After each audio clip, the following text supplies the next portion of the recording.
Hello, my name is Tiffany Jones. I am the K-5 literacy specialist at our school, and I am getting ready to invite your kindergarten student to a special small group class. I would say reading, but we're really going to be focused on sounds at first, and I wanted to explain to you what you can do and how you can help from home to support your student who may need a little bit of extra support in getting their reading skills.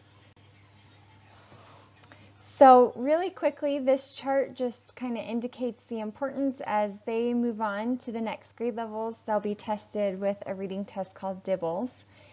And the state pays attention to those scores and has been tracking them. So this shows that only about 62% of the students in the state, 61 in 2016 and 61 in 2017, are ending kindergarten proficient in the skills that they need to have to move on. And there's a big jump that happens between kindergarten and first grade, but especially if we look at last year's data, the group that came through, these kindergartners, as they moved on to first grade, they were able to gain about 12% of the kids that weren't proficient in kindergarten became proficient in first grade, but then it didn't change at all after that, all the way through third grade. So what we're finding is these students that don't get caught up between kindergarten and first grade are not having as much reading success in the future. So it is really important that we get them some extra support and help. That's going to be there's two parts to that, is what I'm trying to say.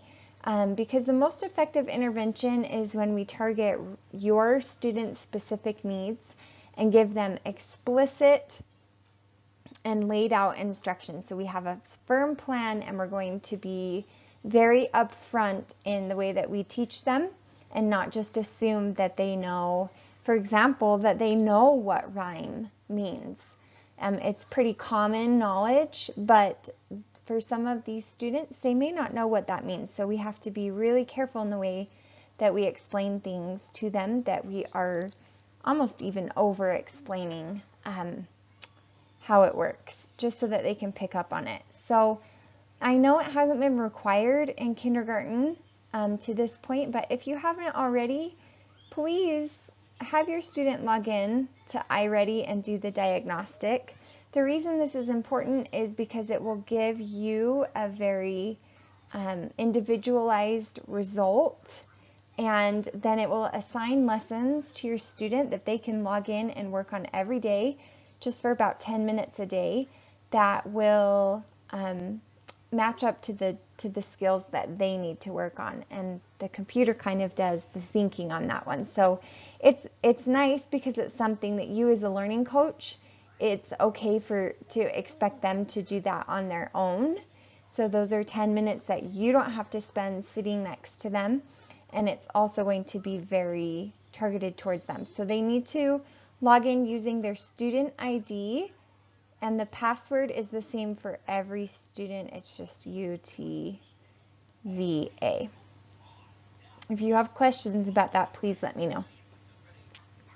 The other piece that I am hoping to help with is that explicit systematic instruction. So I'm going to invite them to a class, and for kindergarten, I like to keep it really short and sweet, only 15 minutes at a time, because research has shown that really if a student is lacking in some phonemic awareness skills, that 10 to 15 minutes a day is all they need. So I teach my classes on Tuesdays through Thursdays right now, and I will be inviting your students. Right now it's a big group of kindergartners, too many to work in one group, but until I can meet and get to know some of the students' needs a little bit better, I'm going to combine it all into one class. It will be in the morning before lunch, and then eventually we'll break off into 2 different groups so that I can work with even smaller groups of kids. And if you have questions about that, please just let me know. So I wanted to explain what we're going to be working on and why. There's a lot of research, and the research all points to the fact that students need to hear sounds in words in order to be successful at reading and writing them. That oral language that happens before we start to read the symbols on a page is actually pretty critical in reading development. So I am going to make sure that your student has a firm grasp on these sound skills or phonemic awareness skills. So some types of things that we'll be doing rhyming words, and these are all things that you can also work on at home. And like I say, it doesn't take a lot of time, but just to help them get that sound work so they know exactly what word rhymes with cat. When a word rhymes, it sounds exactly the same at the end, and we want to be really clear about that. You can also we will be working on first sounds, which words have the same first sound, which word doesn't have the same first sound, or last sounds. We'll also work on medial sounds, so they're vowel sounds. And then two really critical pieces are being able to hear some words, like this one. Hear some sounds, Tell me what word all these sounds make. K, a, t. They can hear the sounds separated, and they're able in their brain to put them back together and tell you that the word says cat.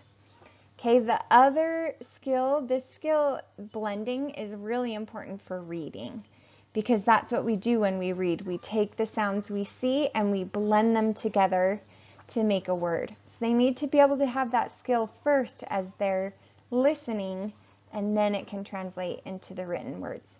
And the next one this piece goes along with their writing. So they need to be able to do the opposite and break the word apart into its individual sounds. And as they're able to do that, you're going to notice that they are able to approximate spellings on words. And as your kindergartner starts to write and to spell, please allow them to have invented spellings. It's actually really good for them to see their language development and which sounds they're hearing. So it's not a problem at all if they spell cat, K-A-T.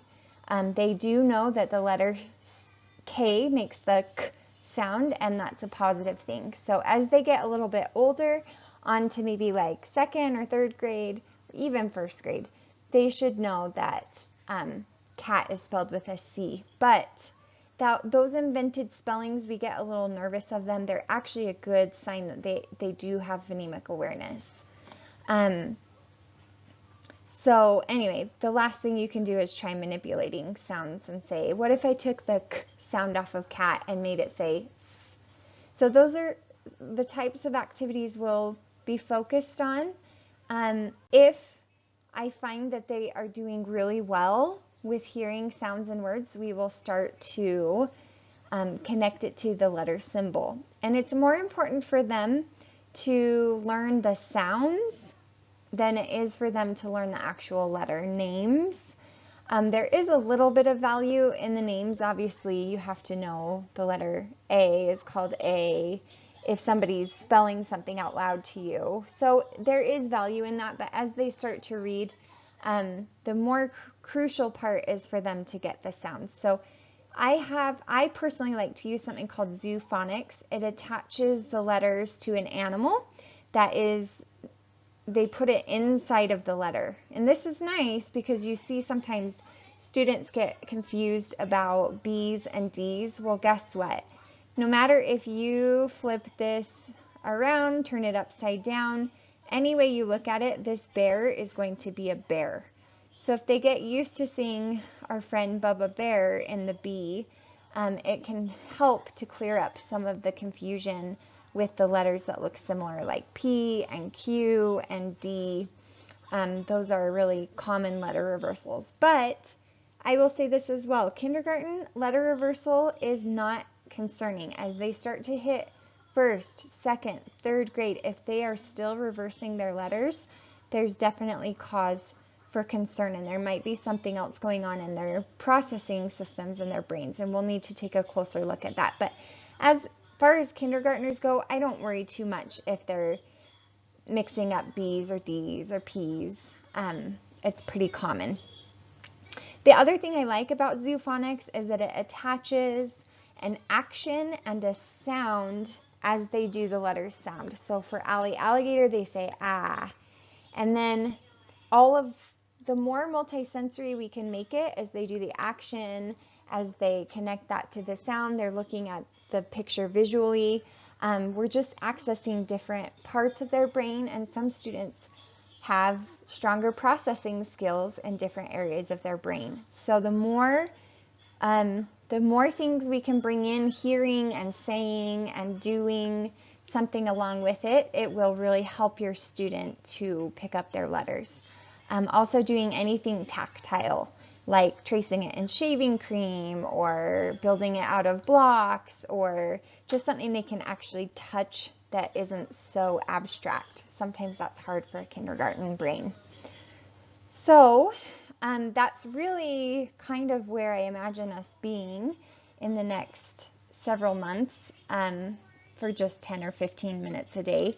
But if we have the opportunity, then we will start to move on to more of word reading. A note I want to make about that: when your student is ready to start word reading, please have them blend sounds from the first consonant into the vowel. Please have them blend them smoothly. Don't teach them to read cat, k, a, t, because for some, they can't, the sounds just don't register for them. They can hear the individual sounds, but not how they're supposed to go together.